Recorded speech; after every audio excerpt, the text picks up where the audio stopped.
Na primeira parte da manhã, eu comentei que existiam 9 famílias de neuroses e uma de psicose, mas eu só falei de 8, eu esqueci uma. Foi tanta numeração, tanta coisa que eu acabei pulando uma. Então eu quero falar dessa que eu não falei no primeiro momento, que são os transtornos disruptivos. Quem não se achou até agora vai se achar agora.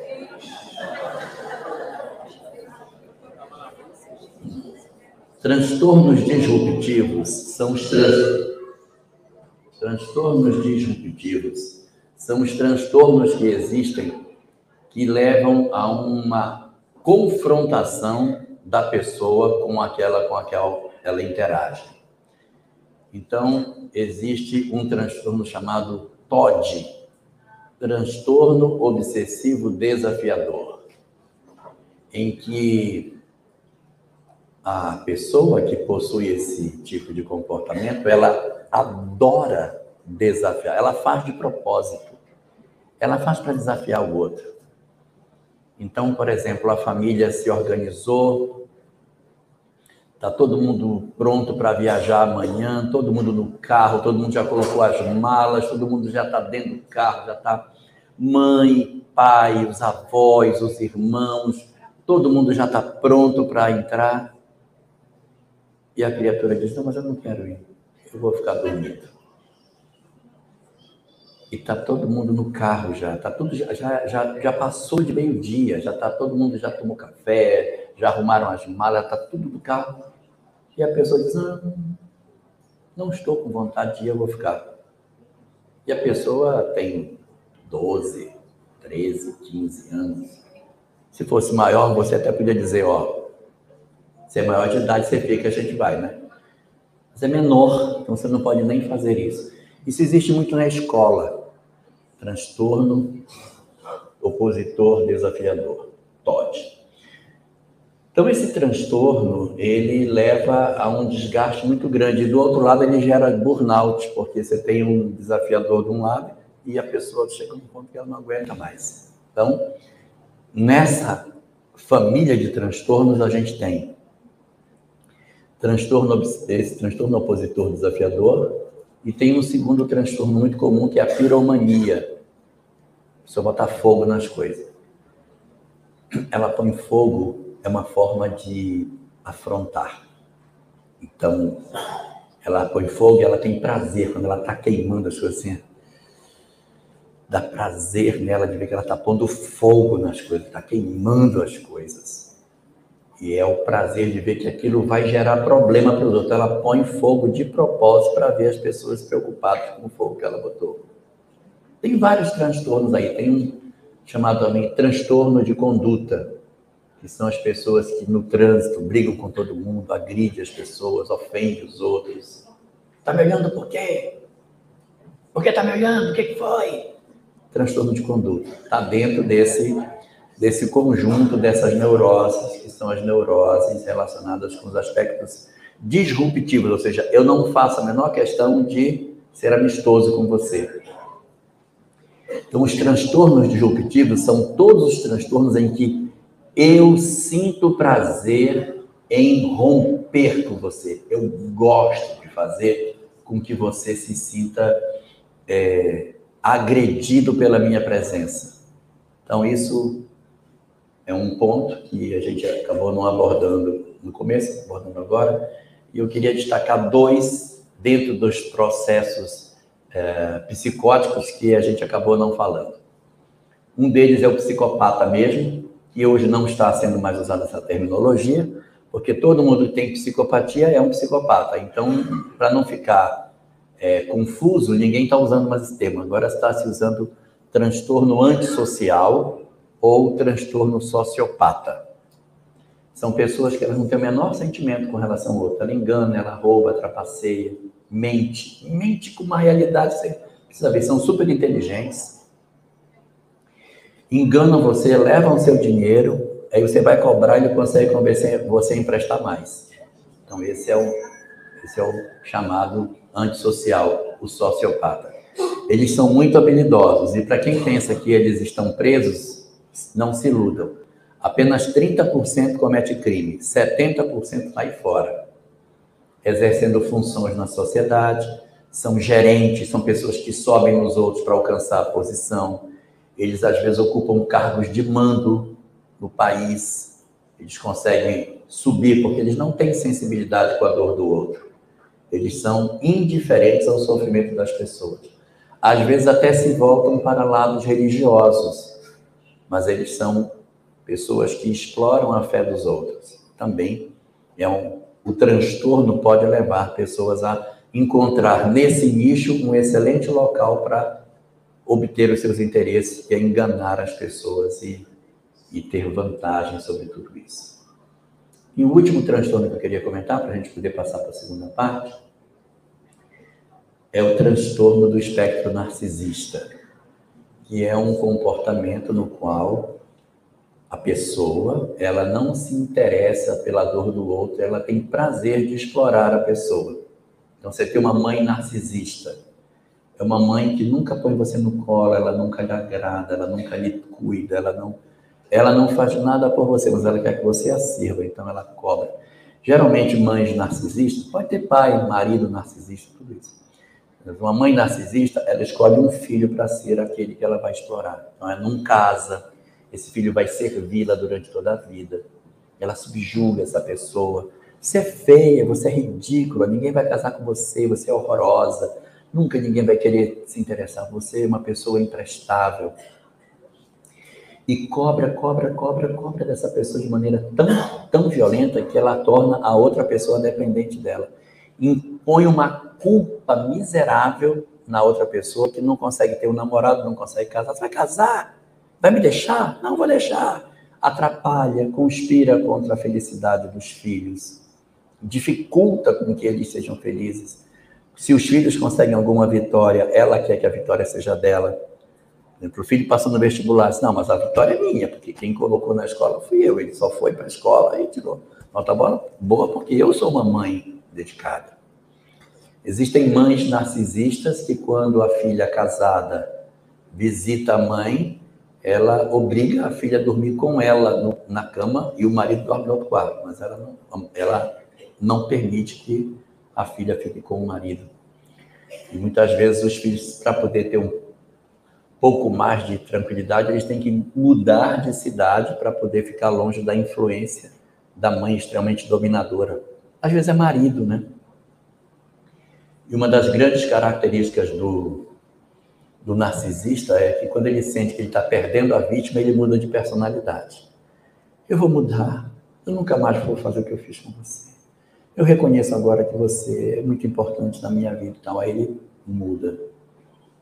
Aí você acredita, vem. Quando você vem, ele prende você de novo. Isso aí, nessa parte de relacionamento afetivo, é o que muito tem processos de relacionamento narcisista. Mas vamos para frente, vamos falar um pouco sobre as questões espirituais de tudo isso, para a gente poder entender esses mecanismos como um todo.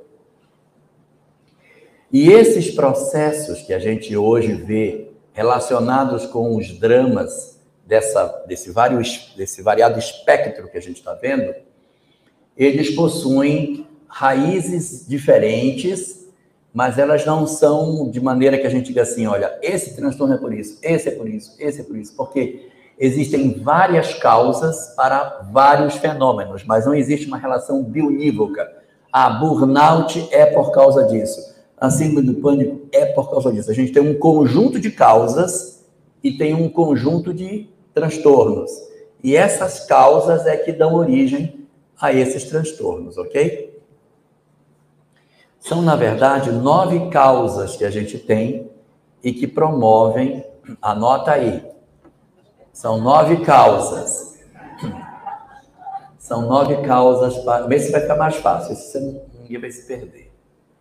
As 9 causas que a gente tem são, primeira dessas 9 causas, elas estão ligadas ao passado. São 3 causas ligadas ao ontem. Essa pessoa, numa encarnação anterior, ela teve alguma experiência, algum drama, alguma dificuldade que fez com que ela, de repente, trouxesse de uma encarnação para outra conflitos do passado. Então, com relação ao ontem, nessa questão do ontem, eu tenho 3 causas aí com relação ao ontem. Primeira das causas do ontem, eu fui o algoz. Eu fui o que prejudicou. Eu fui aquele que fiz mal ao outro. Então, digamos que eu, no passado, fui alguém que, de repente, fui cruel, eu tive uma atitude de perversidade, eu fui uma pessoa muito violenta com uma outra pessoa. Então, eu trago uma história do ontem profundamente perturbada por conta de eu ser um algoz. Eu era o algoz no passado. E como eu era o algoz do passado, eu trago agora uma série de entidades perturbadoras que se aproximam de mim. Então, fenômenos obsessivos se conectam com a minha vida e fazem com que eu viva processos dolorosos. Então, crises de ansiedade, problemas relacionados com transtornos de pós-traumático, eles são potencializados, eles são dinamizados pela presença desses obsessores. O que é, na verdade, um transtorno de personalidade múltipla? Uma característica muito clara de fenômeno obsessivo. Entidades obsessivas que atuam no nosso psiquismo. Então, você tem aqui um comportamento mediúnico muito presente nessa circunstância, em que eu fui o algoz do ontem e hoje, por ser o algoz, meus inimigos me perturbam, meus inimigos me assodam o tempo todo e eu não consigo ter paz. Eles tiram meu sono, eles me deixam ansioso. Por que eu não consigo dormir? Porque quando eu saio do corpo, essas entidades vêm, elas me perseguem. E eu hoje estou numa condição social muito tranquila. Eu tenho um corpo saudável, eu tenho uma família tranquila, eu tenho tudo. Mas eu tenho um transtorno interno. É um transtorno de caráter mental, ele não é no físico. A pessoa, você olha para a pessoa está linda, maravilhosa, mas por dentro ela está cheia de feridas. Então, esses transtornos do ontem, eles aparecem no nosso presente exatamente em função das coisas que ficaram mal resolvidas no passado. E eles agora visitam a minha casa, eles perturbam o meu ambiente, eles invadem o período do sono no qual a gente dorme, o espírito se desprende, eles acompanham, perseguem, o sonho passa a ser perturbado, a pessoa tem a sensação de estar sendo perseguido. De onde vêm todos esses processos de angústia, de perseguição? Das entidades do ontem, que se aproximam de nós e promovem esse tipo de situação como um todo. Então, primeira causa que a gente tem é o ontem, quando eu fui um algoz, e aí eu tenho fenômenos obsessivos. Causa número 2, também é do ontem, mas eu não fui o algoz, eu fui a vítima. Não é possível. Eu já fui a vítima no passado e ainda estou perturbado hoje. Não é um absurdo isso? Porque quer dizer, o cara faz o mal para mim, eu sou a vítima e ainda estou perturbado. Não é injusto, porque assim, tudo bem, se o cara foi o algoz, bacana, a lei de causa e efeito está alcançando ele. Mas eu sou a vítima e agora ainda tenho perturbação em cima de mim. Aonde está a justiça de Deus, considerando que eu sou vítima e ainda estou sendo perseguido? É porque não é qualquer vítima. É a vítima magoada. Se alguém me prejudica e eu armazeno dentro de mim ódio por essa pessoa, armazeno mágoa dessa pessoa, eu entro num desequilíbrio com a lei. E como eu entro em desequilíbrio com a lei, eu permito que as perturbações se aproximem de mim. Então eu posso viver um processo de perseguição exatamente pelas entidades que não são exatamente os meus inimigos, mas são os que sentem a mesma coisa que eu. Então, no passado, eu sofri muito e eu fui uma pessoa profundamente infeliz. Eu reencarno hoje e tenho uma circunstância que, do ponto de vista social, eu estou ótimo, mas internamente eu estou todo sequelado. E as entidades que se aproximam de mim são parecidas comigo. Também foram vítimas, também foram sofridas. E essas entidades, elas se aproximam de mim, muitas vezes querendo que eu me vingue dele, que eu me desforre, mostrando para a gente que a questão do perdão, ela não é uma proposta teológica. O perdão, ele é uma lei do universo. Se eu fui agredido por alguém e eu trago ódio por aquilo que alguém me fez, eu automaticamente sintonizo com entidades perturbadas que vêm no presente hoje e que me empurram a viver processos dolorosos na atualidade. O que se poderia esperar? Que a gente passou por um drama, mas a gente conseguiu, de alguma maneira, se desvincular dessas entidades. A melhor maneira de se desvincular é através do perdão. Perdoar não significa que você vai voltar a conviver com a pessoa que lhe machucou. Perdoar significa não carregar mais a pessoa dentro de você. E como é que eu sei que eu perdoei? Quando eu conto a história sem me emocionar. Enquanto eu contar a história e eu me emocionar com aquilo que o outro me fez, enquanto eu não conseguir conter a minha emoção, minha respiração altera, meu batimento cardíaco fica diferente, eu sinto que eu fico vermelho, eu sinto que aquela história ainda tem eco dentro de mim, ainda não perdoou. Não é nenhuma coisa para se desesperar, mas é para a gente medir. Quando a gente conseguir contar a história sem se emocionar, é um sinal de que a gente conseguiu vencer.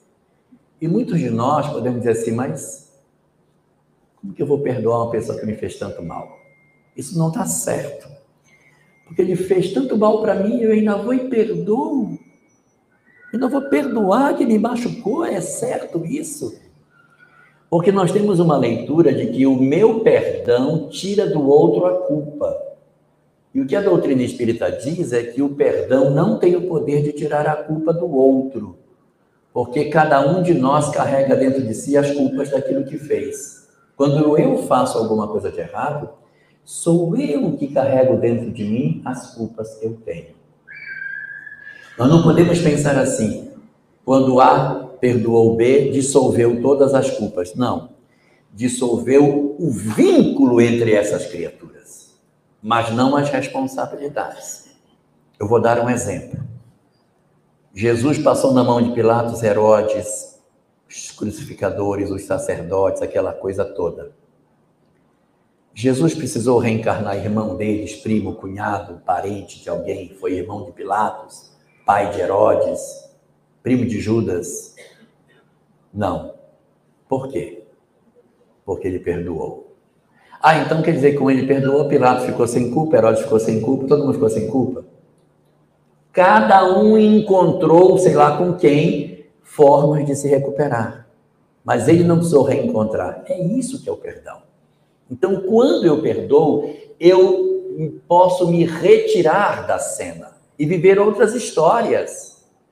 Outras histórias. E quem fez o mal vai encontrar, sabe lá Deus quem, para resolver o problema dele para lá. Mas eu estou livre da necessidade do reencontro.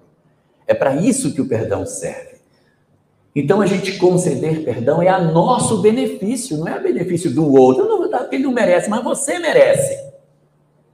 Você merece ter uma outra vida. Então, quando eu perdoo, eu dou a mim mesmo a condição de dissolver esses laços. Mas a vítima, quando ela se magoa, quando ela guarda ódio, ela cria vínculos. E aumenta a probabilidade de ter essa pessoa dentro do lar, de ter essa pessoa na nossa convivência. E de você ter que rentear com a experiência que você precisa. Então, a solução para esses processos, ela está na característica do perdão. O perdão aqui se impõe de maneira bastante significativa para a solução desse problema.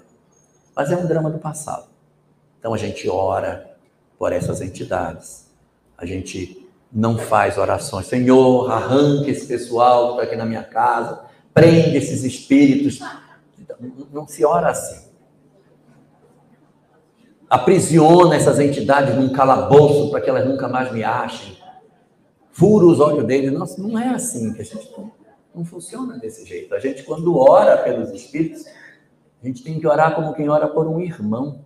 Se você não orar assim, você não consegue convencer o outro de que você não é mais a mesma pessoa.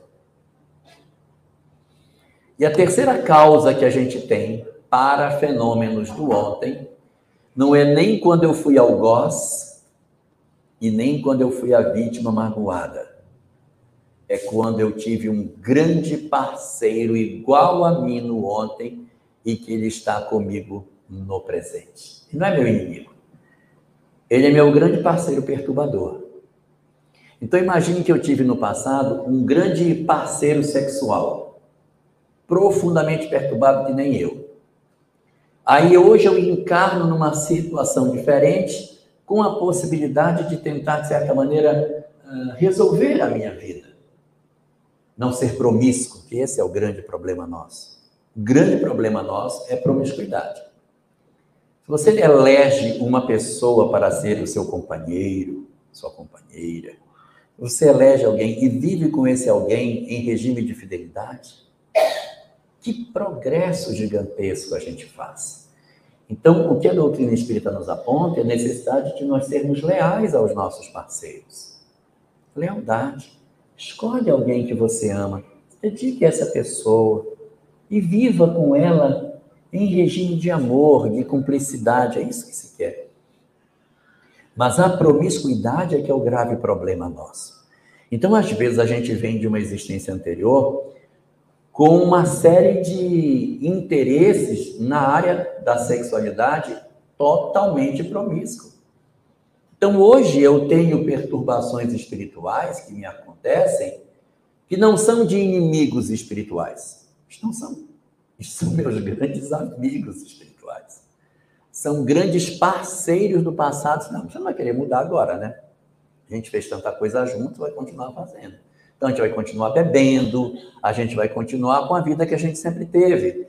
E assim, o que tem de entidades que ao longo da história viveram vidas devassas, como o álcool que tinha no passado, é muito grande. Essas almas encarnam e elas têm uma quantidade imensa de espíritos que são ligados a elas e que não são inimigos. Eles chegam até a dizer que o que está encarnado é o copo deles. Então, a gente protege para que não aconteça nada de mal com ele, para a gente continuar bebendo. Se ele morrer, a gente para de beber, né? Então, quando nas reuniões mediúnicas eles aparecem, dizem assim, não, nós não somos obsessores, somos os protetores dele. Você já está vendo que o carro não bate ele? O carro não bate. Por que o carro não bate o bêbado? Por que ele anda na rua e dá tudo certo? O que acontece? Essas entidades, elas exercem um papel de proteção, porque elas querem continuar usando essa pessoa para os seus interesses. É lógico que ele pode ter inimigos? Pode ter inimigos que queiram destruir a vida dele. Mas existem muitos cúmplices que se juntam a nós nesse nosso processo de perturbação, gerando nas nossas almas esses conflitos que a gente observa no nosso presente, que tem a ver com o passado. A gente reencarna dentro de uma circunstância bastante razoável, mas profundamente perseguido por entidades espirituais. Então, a obsessão, ela está presente numa boa parte desses fenômenos que a gente está vendo. A influência espiritual do passado no presente, elas são muito graves, principalmente quando você observa e diz assim, mas o que essa pessoa produziu no passado, no hoje para estar nesse quadro? Eu olho, mas não tem.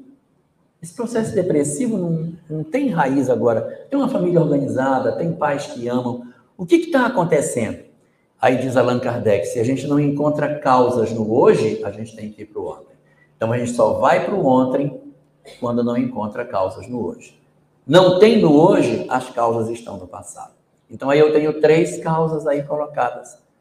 O algoz, a vítima magoada e os cúmplices. Um segundo grupo de causas que a gente tem não estão no ontem. Elas estão no hoje. E nós, na condição de espíritas que somos, temos uma tendência de achar que tudo está no passado. Não, isso aí está no ontem. Não, isso aí foi passado. Mas tem muita coisa que é do hoje, gente. Tem muita história que começou agora. Tem muitos dramas que estão acontecendo em função do nosso momento presente. Porque se tudo for do passado, então o do passado era no passado, e o do passado era no passado do passado, e no passado era no passado do passado do passado. Então nunca vai ter presente. Em uma hora esse negócio tem que começar.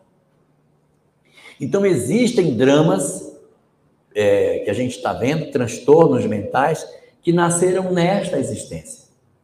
Estou falando dos transtornos, não estou falando daquelas sequelas físicas, das doenças, não estou falando dessa. Estou falando desses 9 fenômenos outros que a gente estava comentando aqui.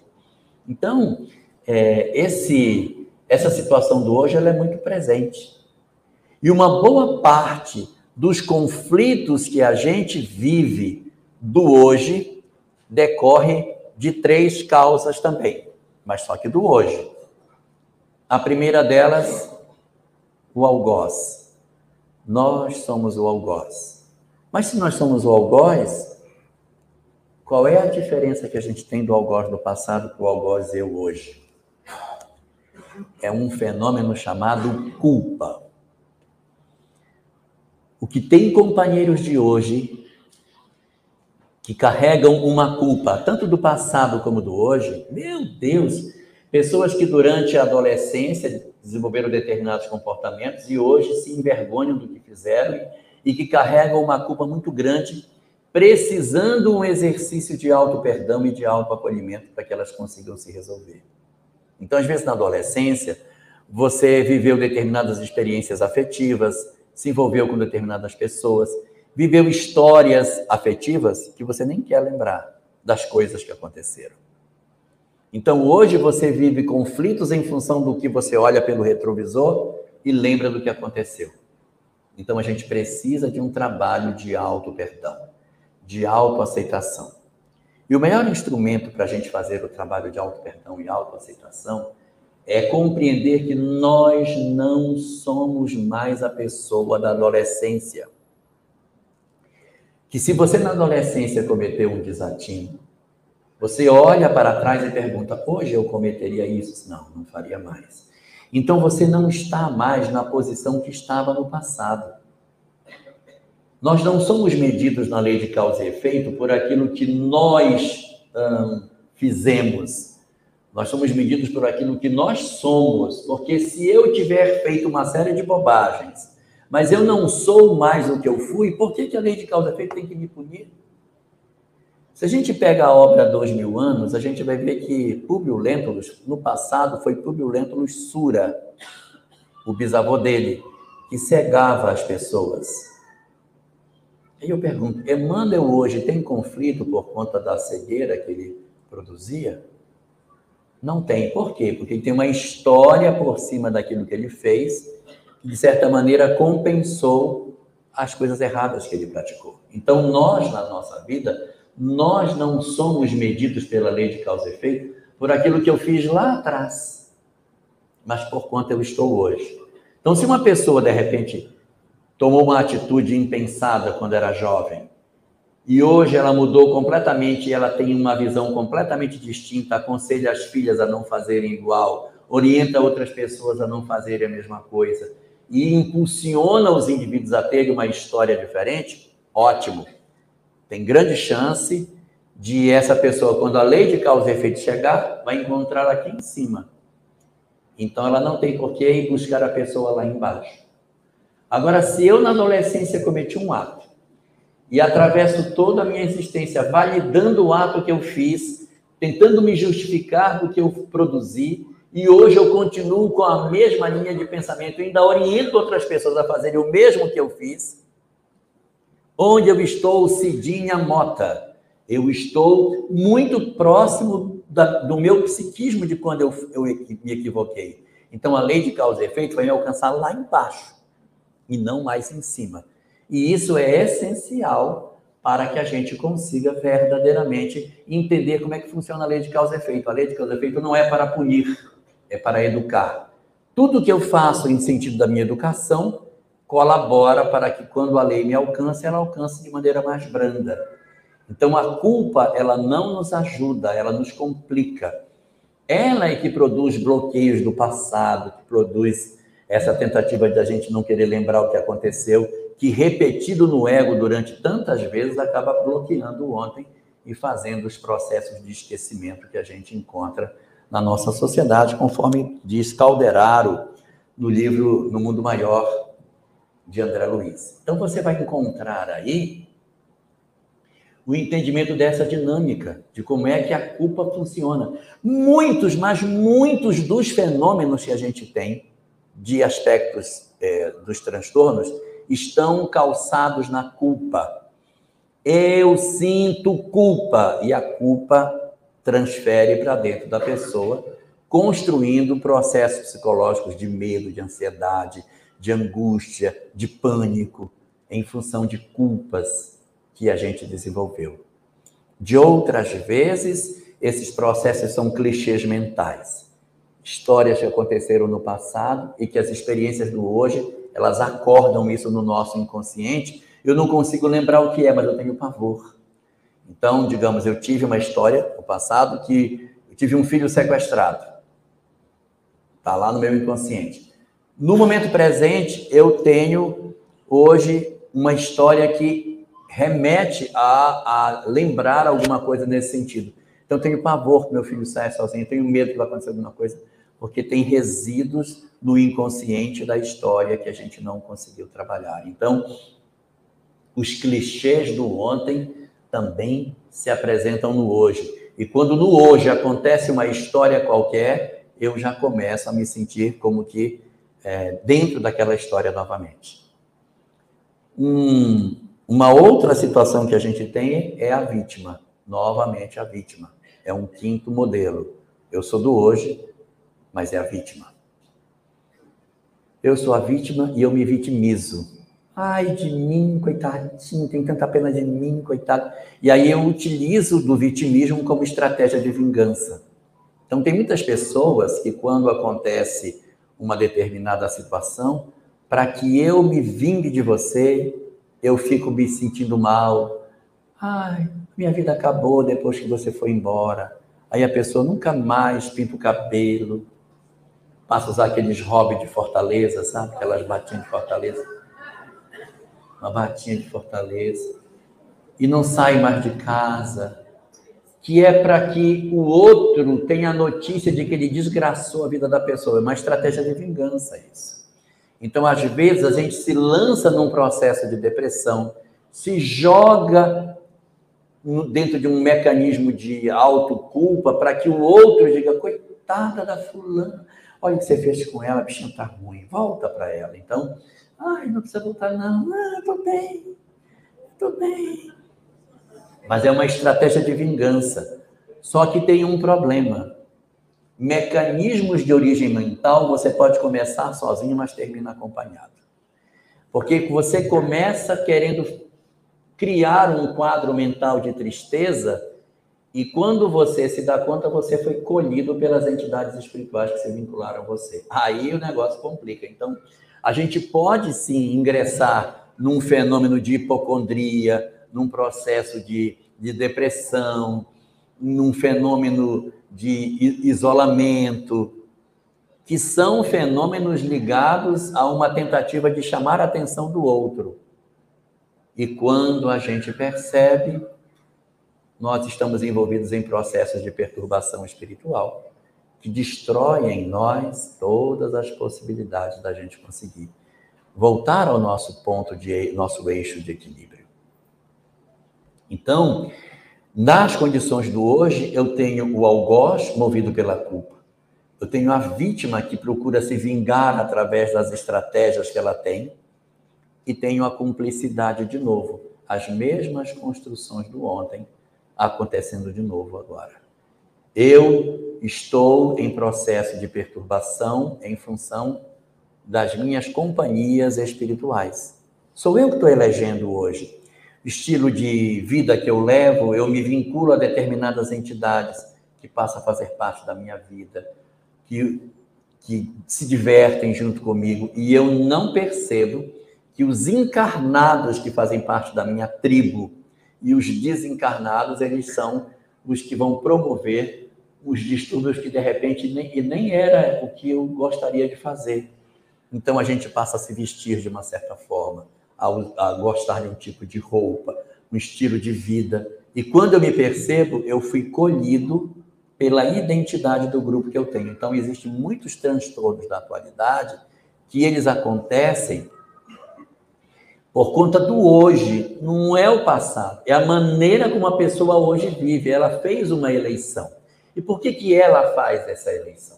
É para chamar a atenção, para que as pessoas enxerguem que ela exista. Às vezes você está dentro de um lar que você acha que você está abandonado. Então você usa um mecanismo para tentar ser mais importante do que você acha que você é. Você tem outros irmãos e você percebe que os irmãos são maravilhosos, mas você não é. Então, já que eu não sou, eu vou desenvolver um TOD, que é a maneira que eu tenho, TOD, transtorno opositor desafiador. Então, eu desenvolvo um transtorno de desafiar minha mãe e meu pai o tempo todo para chamar a atenção, porque eu vejo que os meus irmãos conseguem ser muito melhor acolhidos pelo meu pai, então eu vou chamar a atenção de maneira negativa, eu vou puxar para mim a atenção. É um fenômeno de baixa autoestima do presente, em que por conta das cumplicidades que eu tenho, eu me filio numa espécie de tribo, e essa tribo de pessoas me leva a viver conflitos que não estão com raízes no ontem, elas estão nascendo agora, com as companhias que eu estou desenvolvendo. E as outras 3 causas que a gente tem, elas não são nem do ontem e também não são do hoje. Elas são do ontem com raízes no hoje. Porque tem vezes que eu fiz coisas no passado e que hoje não tem consequência assim. Eu olho, não, a família está organizada, o corpo está saudável, o cara está ótimo. Mas existem situações em que o ontem contamina fortemente o hoje. Então, você nasce numa família perturbada, nasce com um corpo deficiente, você nasce com problemas sociais, você nasce em condições que você vê nitidamente os dramas do ontem refletidos no agora. E essa circunstância, esse drama que a gente percebe do ontem colocado no hoje, vai produzir as mesmas 3 situações, o algoz, a vítima e as cumplicidades de novo. Só que muito mais profundo, porque existem fenômenos depressivos que a gente olha e diz assim, mas minha filha, seu pai ama você, ama. Sua mãe ama você, ama. Você tem tudo dentro de casa, você tem afeto, tem carinho. Todo mundo ama você, você não tem dificuldade orgânica, você não tem nada. Que depressão é essa, minha filha? De onde vem isso, pelo amor de Deus? O que está acontecendo? E ela mesma diz, eu sei que eu não tenho motivo para isso, mas eu sou depressiva. Então é um ontem que você olha no hoje e você não encontra raízes. E isso vai justificar o quê? Histórias lá de trás que foram mal resolvidas e a pessoa reencarna numa sociedade de agora, onde você não tem a fé, que é um grande instrumento fortalecedor da criatura. Como você vive numa sociedade sem fé, então o volume de pessoas com vazio existencial, com medo do futuro, com medo de ser adulto, com medo de sair da casa dos pais, é muito grande, é muito, muito, muito grande. O medo de enfrentar o mundo adulto faz com que as pessoas deprimam na adolescência. Então, muitos fenômenos de depressão que a gente experimenta no nosso período atual estão relacionados com histórias do ontem, que sempre existiram na nossa história, só que agora não tem mais a fé para dar força das pessoas enfrentarem os desafios. Então, as pessoas têm medo de viver. Só que isso é quando está só o ontem. Quando está o ontem misturado com o hoje, você nasce numa família desestruturada, você nasce com um corpo problemático, você nasce numa região difícil de viver, com conflitos sociais. Então, você tem o ontem misturado com o hoje, produzindo em nós uma quantidade incontável de sofrimentos e de dores. A maior causa hoje desses conflitos que a gente tem vivido estão relacionados com uma mudança que a nossa sociedade fez, que foi o apartamento da fé. Nós nos apartamos da fé. Nós nos afastamos de tudo que era religioso. Nós somos o resultado desse experimento sociológico. Por que tem tanta intensidade de doenças mentais nos dias de hoje? Por que a gente tem tantas expressões de transtornos? Porque nós não temos mais o forro da fé. A fé nos dava a esperança, nós perdemos a esperança. Temos uma perspectiva de dias sombrios. Pode perguntar aí fora quem não tem Deus no coração, se não acha que o mundo vai piorar. Então, perdemos aí. Perdemos também na questão da sensação de que Deus nos protege. Hoje todo mundo tem medo de viver, porque a inexistência de Deus roubou de nós toda a possibilidade de que Deus cuidasse das nossas vidas. E a terceira grande consequência da falta de fé é que nós perdemos também a necessidade do equilíbrio. Enquanto a gente tinha fé, nós tínhamos força para ter segurança, esperança e a temperança nas nossas vidas. Se não tem Deus, não tem mais lei, Cleide. Não tem mais regra. Eu posso fazer o que eu quiser. Então as pessoas se drogam, as pessoas vivem vida promíscua, elas ofendem os outros, elas agridem as pessoas, porque não há nenhuma consequência quando se faz o mal. É esse o grave problema que a gente tem. Então, por isso que a gente precisa ter o olhar espiritual para conseguir entender todas essas coisas. Só para a gente concluir, que a gente já está com o nosso horário bem avançado, eu só queria mostrar o que dentro do movimento espírita se faz na tentativa de ajudar as pessoas que estão com esse tipo de conflito. Não são todas as casas espíritas, mas uma boa parte das casas do Brasil desenvolve um trabalho chamado trabalho de atendimento espiritual, que é uma reunião específica para atendimento a essas pessoas, com esses diversos transtornos. Então, é um trabalho onde você tem uma equipe que faz o acolhimento dessas pessoas, que recebe, verifica o que elas estão precisando, faz a recepção e leva esse indivíduo para que ele participe de um trabalho. Esse trabalho tem uma palestra, que costuma ser curta, de caráter muito mais moral e consolador do que de aprofundamento de doutrina. Para aprofundar a doutrina, vá para a palestra doutrinária, vá para o estudo sistematizado. O atendimento espiritual é para consolar. Claro que vai esclarecer, mas o consolo é o principal. Além da palestra, o passe. Muito importante o passe para que as pessoas consigam se equilibrar. E existe dentro desse trabalho um recurso chamado atendimento fraterno pelo diálogo, que é para você sentar, conversar, ouvir a pessoa, ponderar com ela, mostrar o que é que a doutrina considera sobre cada caso. E aí você tem ali a dinâmica do trabalho acontecendo. Ela vai assistir a palestra, vai ter o atendimento fraterno, vai tomar o passe, vai levar a água fluidificada para casa para ela tomar durante a semana. E em casa ela vai ser estimulada a que ela faça o exercício da prece. Orar com frequência para melhorar a ambiência doméstica, para melhorar o ambiente onde nós estamos. Outra coisa fundamental. Um outro ponto importantíssimo é o evangelho no lar. Se ter uma vez por semana, orar em casa, reunir a família para refletir sobre os pontos do evangelho. Isso é fundamental. E um ponto que é o mais importante de todos esses é a chamada transformação moral.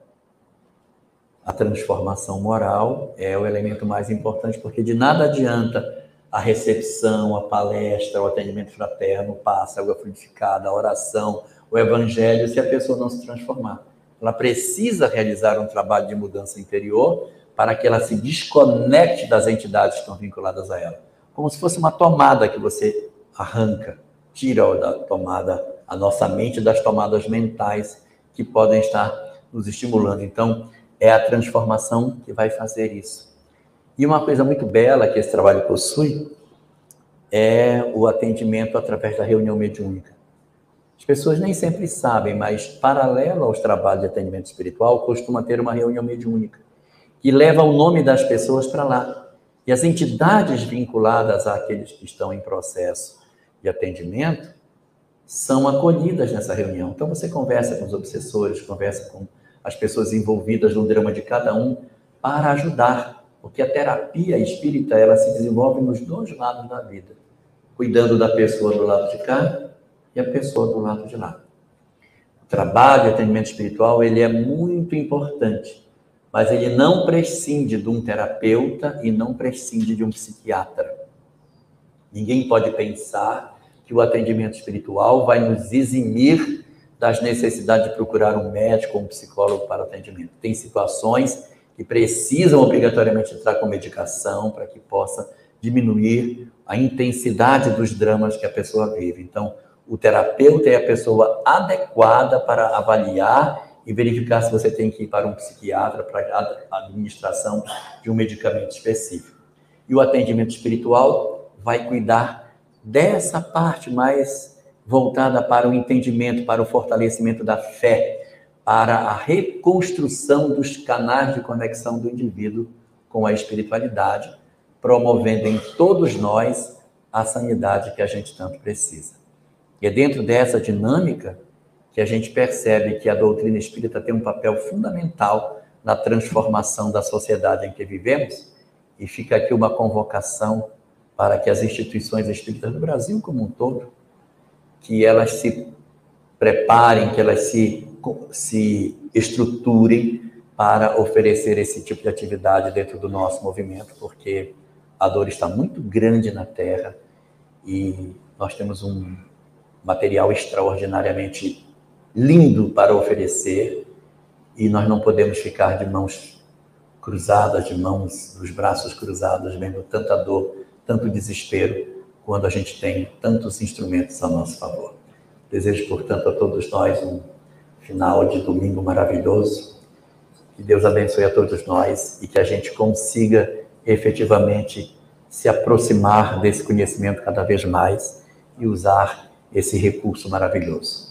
Como referência para a nossa discussão de hoje, eu queria sugerir a leitura das obras de Manuel Filomeno de Miranda, que trazem isso de maneira muito clara, a obra No Mundo Maior, de André Luiz, o livro Transtornos Mentais, de Sueli Caldas e Schubert, que também faz um trabalho muito bom, apanhado, muito interessante, tanto da questão médica como da questão espiritual, e demais outras obras, como A Loucura sobre Novo Prisma, de Bezerra de Menezes, e Transtornos Mentais, também de Manuel Filomeno.